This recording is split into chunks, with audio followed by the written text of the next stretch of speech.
सुप्रभात विद्यार्थियों, मैं आशा करती हूँ कि आप अपने घर पर स्वस्थ हैं। आज की इस वीडियो में हम आपकी पुस्तक क्षितिज के काव्य खंड का पाठ नंबर 11 रसखान के सवैये अध्ययन करेंगे। इसका अध्ययन करने से पहले हम रसखान जी के जीवन परिचय के बारे में जान लेते हैं। रसखान का जन्म सन 1548 में हुआ माना जाता है। उनका मूल नाम सैयद इब्राहिम था और वे दिल्ली के आसपास के रहने वाले थे। कृष्ण भक्ति ने उन्हें ऐसा मुग्ध कर दिया कि गोस्वामी विट्ठलनाथ से दीक्षा ली और ब्रजभूमि में जा बसे। सन 1628 के लगभग उनकी मृत्यु हुई। सुजान, रसखान और प्रेम वाटिका उनकी उपलब्ध कृतियां हैं। रसखान रचनावली के नाम से उनकी रचनाओं का संग्रह मिलता है। प्रमुख कृष्ण भक्ति कवि रसखान की अनुरक्ति न केवल कृष्ण के प्रति प्रकट हुई है, बल्कि कृष्ण भूमि के प्रति भी उनका अनन्य अनुराग व्यक्त हुआ है। उनके काव्य में कृष्ण की रूप माधुरी, ब्रज महिमा, राधा कृष्ण की प्रेम लीलाओं का मनोहर वर्णन मिलता है। हाँ जी बच्चों, तो जो ये आपके सवैये हैं, इसमें सवैया क्या होता है? सवैया का अर्थ होता है बच्चों, ये एक तरह के छंद होते हैं, ठीक है। जिन छंदों के प्रत्येक चरण में 22 से 26 वर्ण होते हैं उन्हें सवैया कहते हैं। यह बड़ा ही मधुर एवं मोहक छंद होता है। अब जो आगे मैं आपको छंद सवैया पठन करवाऊंगी, उसकी जो एक एक पंक्ति है उसमें आप उसकी गणना कीजिए तो उसमें 22 से 24 वर्ण होंगे, ठीक है। तो अब इनके जो 4 सवैये हैं, उन 4 सवैयों में जो इनका सार है वो कुछ इस तरह से है। पहले और दूसरे सवैये में कृष्ण और कृष्ण भूमि के प्रति कवि का अनन्य समर्पण भाव व्यक्त हुआ है, ठीक है। पहला और दूसरा जो सवैया है उसके अंदर जो रसखान जी है उनका अनन्य प्रेम समर्पण भाव व्यक्त हुआ है। तीसरे छंद में कृष्ण के रूप सौंदर्य के प्रति गोपियों की उस मुग्धता का चित्रण है जिसमें वे स्वयं कृष्ण का रूप धारण कर लेना चाहती हैं। चौथे पद में कृष्ण की मुरली की धुन और उनकी मुस्कान के अचूक प्रभाव तथा गोपियों की विवशता का वर्णन है, ठीक है। तो ये इस तरह से जो 4 सवैये हैं उनका मैंने आपको सार बता दिया है। बारी बारी से हम सभी सवैये को पढ़ेंगे और उनका मैं आपको व्याख्या बताती जाऊंगी। तो पहला सवैया शुरू करते हैं। मानुष हो तो वही रसखानी, बसो ब्रज गोकुल गांव के गवारन। जो पशु हो तो कहाँ बस मेरो, चरो नित नंद की धेनु मंझारन। पाहन हो तो वही गिरी को, जो कियो हरि छत्र पुरंदन धारन। जो खग हो तो बसेरो करो, मिली कालिंदी कूल कदम्ब की डारन। इसके शब्दार्थ इस तरह से हैं।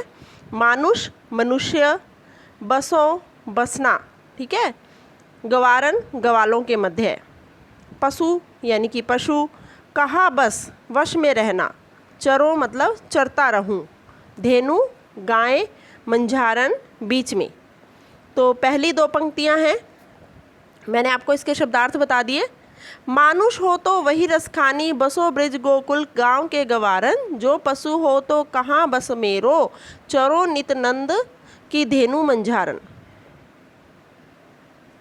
कृष्ण की लीला भूमि ब्रज के प्रति अपना लगाव प्रकट करते हुए कवि कहते हैं कि मानुष हो तो वही रसखान, बसो ब्रज गोकुल गांव के गवारन, कि अगले जन्म में मैं यदि मनुष्य बनूं तो गोकुल गांव के गवाल बालों के बीच में ही निवास करूं।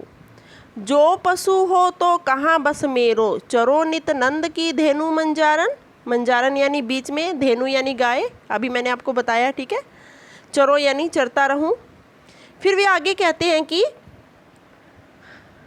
यदि मैं पशु बनूं तो इसमें मेरा कोई जोर नहीं, कोई वश नहीं, फिर भी मैं नंद बाबा की गायों के बीच में चरना चाहता हूँ, ठीक है बच्चों। तो रसखान जी कह रहे हैं कि यदि मैं मनुष्य का जन्म लूँ तो मैं गवालों के मध्य में रहूँ, और यदि मैं पशु बनूँ तो मैं किन के बीच में चरता रहूँ, जो नंद बाबा की जो गायें हैं उनके बीच में चरता रहूं। आगे की 2 पंक्तियां देखिए। पाहन हो तो वही गिरी को जो कियो हरिछत्र पुरंदन धारण, जो खग हो तो बसेरो करो मिली कालिंदी कूल कदम्ब की डारन। शब्दार्थ देखिए। पाहन पत्थर, गिरी पर्वत, हरि छत्र यानी कि छत्र, हरि छत्र किसे कहा गया? यहाँ पे कृष्ण को कहा गया है। हरि यानी कृष्ण, छत्र यानी जो छाता बनाया था उन्होंने, पुरंदर इंद्र, ठीक है, पुरंदर का अर्थ यहाँ पे इंद्र, धारण यानी धारण किया, खग पक्षी, बसेरो निवास करूं, कालिंदी यमुना नदी को कहा गया है, ठीक है, कूल किनारा, कदम्ब एक वृक्ष है, ठीक है, डारन डाल।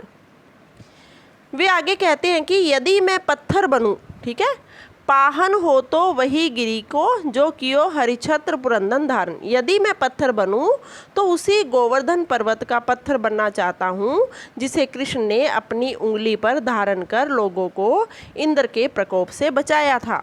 पुरंदन धारण यानी इंद्र के प्रकोप से बचाया था। जो खग हो तो बसेरो करो मिली कालिंदी कूल कदम्ब की डारन।